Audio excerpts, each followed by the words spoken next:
વર્ષ 2018માં સ્થાપિત કૃષિ ક્ષેત્રમાં ટેકનોલોજીથી સભર આ કંપનીનો ઉદ્દેશ્ય છે નાના ખેડૂતોની આજીવિકા સુધારવાનો.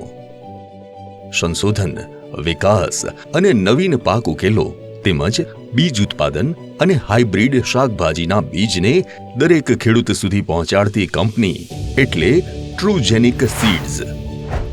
ટ્રુજેનિક સીડ્સની વિશાળ પ્રોડક્ટ્સમાંથી એક છે આરાધ્યા F1.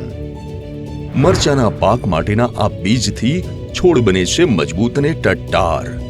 નજીકના ઇન્ટરનોડ અંતર સાથે વાવેતરથી પાક થાય છે ઘટાદાર. મરચાના આ પાક લક્ષણોની જો વાત કરીએ તો આછા લીલાથી લાલ અર્ધ કરચલીવાળા મરચાની લંબાઈ 15 થી 16 સેન્ટીમીટર તેમજ સૂકા મરચામાં બગાડ નહીવત રહે છે, જે વાવેતરના 50 થી 55 દિવસ પછી લણણી માટે તૈયાર થઈ જાય છે. આ બીજની વિશેષતા એ છે કે તે બેક્ટેરિયલ વિલ્ટ અને વાયરસ CMV માટે મધ્યવર્તી પ્રતિરોધક છે. વધુ ઉપજની સંભાવના ઉપરાંત લીલા તેમજ સુકવણી બંને હેતુમાં ઉપયોગ માટે યોગ્ય છે. નમસ્તે ખેડૂત મિત્રો, અહીંયા પણ ઊભા છીએ ગોંડલ તાલુકામાં એક આપણી ટ્રુજેનિક સીડ્સની મરચી જોવા, જે આરાધ્યા F1 વેરાયટી છે. આ પણ વિસ્તાર જોઈ રહ્યા છે. 5 વીઘાની મરચી ઊભી છે. આ 5 વીઘામાં જે વાડી છે એના જે મરચાના અનુભવ છે ત્યાં પણ આપણા જે એના ધની છે એના પાસેથી આપણે લેશું. પહેલાં તો આપણે એના પાસેથી આપણું સરનામું જણાવશે. નમસ્તે.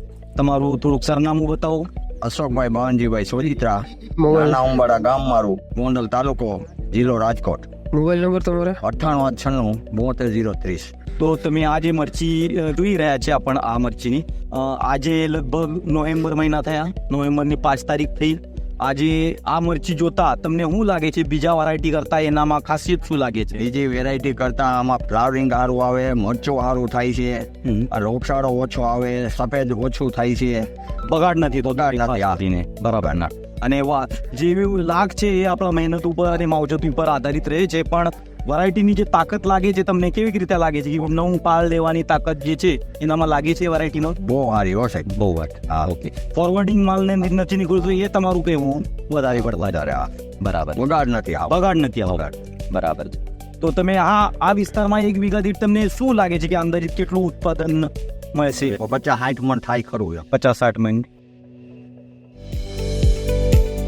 લાંબા ગાળાની ગુણવત્તા અને નિકાસમાં સર્વશ્રેષ્ઠ છે આરાધ્યા F1.